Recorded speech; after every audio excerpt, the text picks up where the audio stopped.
بسم الله الرحمن الرحيم. يا أيها الناس اتقوا ربكم الذي خلقكم من نفس واحدة وخلق منها زوجها وبث منهما رجالا كثيرا ونساء واتقوا الله الذي تساءلون به والأرحام إن الله كان عليكم رقيبا وآتوا اليتامى أموالهم ولا تتبدلوا الخبيث بالطيب ولا تأكلوا أموالهم إلى أموالكم إنه كان حوبا كبيرا وإن خفتم ألا تقسطوا في اليتامى فانكحوا ما طاب لكم من النساء مثنى وثلاث ورباع فإن خفتم ألا تعدلوا فواحدة أو ما ملكت أيمانكم ذلك أدنى ألا تعولوا وآتوا النساء صدقاتهن نحلة فإن طبن لكم عن شيء منه نفسا فكلوه هنيئا مريئا ولا تؤتوا السفهاء أموالكم التي جعل الله لكم قياما وارزقوهم فيها واكسوهم وقولوا لهم قولا معروفا وابتلوا اليتامى حتى إذا بلغوا النكاح فإن آنستم منهم رشدا فادفعوا إليهم أموالهم ولا تأكلوها إسرافا وبدارا أن يكبروا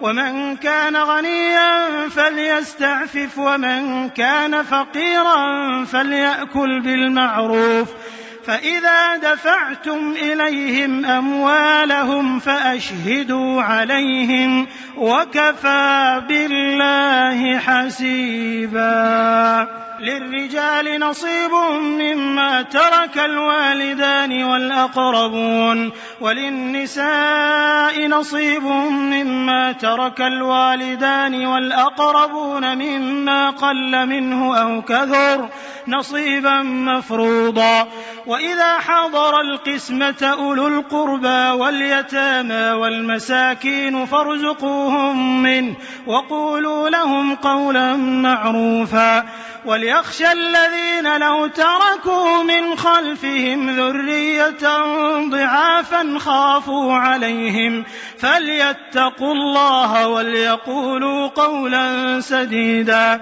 إن الذين يأكلون أموال اليتامى ظلما إنما يأكلون في بطونهم نارا وسيصلون سعيرا. O mankind, fear your Lord, who created you from one soul and created from it its mate and dispersed from both of them many men and women. And fear Allah, through whom you ask one another, and the wombs. Indeed Allah is ever over you an observer. And give to the orphans their properties and do not substitute the defective of your own for the good of theirs. And do not consume their properties into your own. Indeed, that is ever a great sin. And if you fear that you will not deal justly with the orphan girls, then marry those that please you of other women, 2 or 3 or 4. But if you fear that you will not be just, then marry only one or those your right hand possesses. That is more suitable that you may not incline to injustice. And give the women, upon marriage, their bridal gifts graciously. But if they give up willingly to you anything of it, then take it in satisfaction and ease. And give not unto the foolish your property which Allah has made a means of support for you, but feed and clothe them therewith, and speak to them words of kindness and justice. Make trial of orphans until they reach the age of marriage. If then ye find sound judgment in them, release their property to them, but consume it not wastefully, nor in haste against their growing up. If the guardian is well off, let him claim no remuneration, but if he is poor, let him have for himself what is just and reasonable. When ye release their property to them, take witnesses in their presence, but all sufficient is Allah in taking account. There is a share for men and a share for women from what is left by parents and those nearest related, whether the property be small or large, a legal share. But if at the time of division other relatives, or orphans or poor, are present, feed them out of the property, and speak to them words of kindness and justice. And let those, executors and guardians, have the same fear in their minds as they would have for their own, if they had left weak offspring behind. So let them fear Allah and speak right words. Indeed, those who devour the property of orphans unjustly are only consuming into their bellies fire, and they will be burned in a blaze.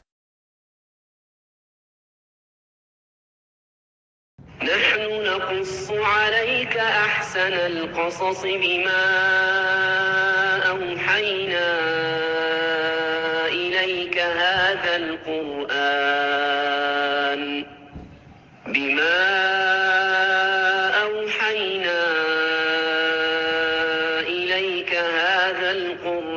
وإن كنت من قبله لمن الغافلين. We relate to you, O Muhammad, the best of stories in what we have revealed to you of this Quran, although you were, before it, among the unaware.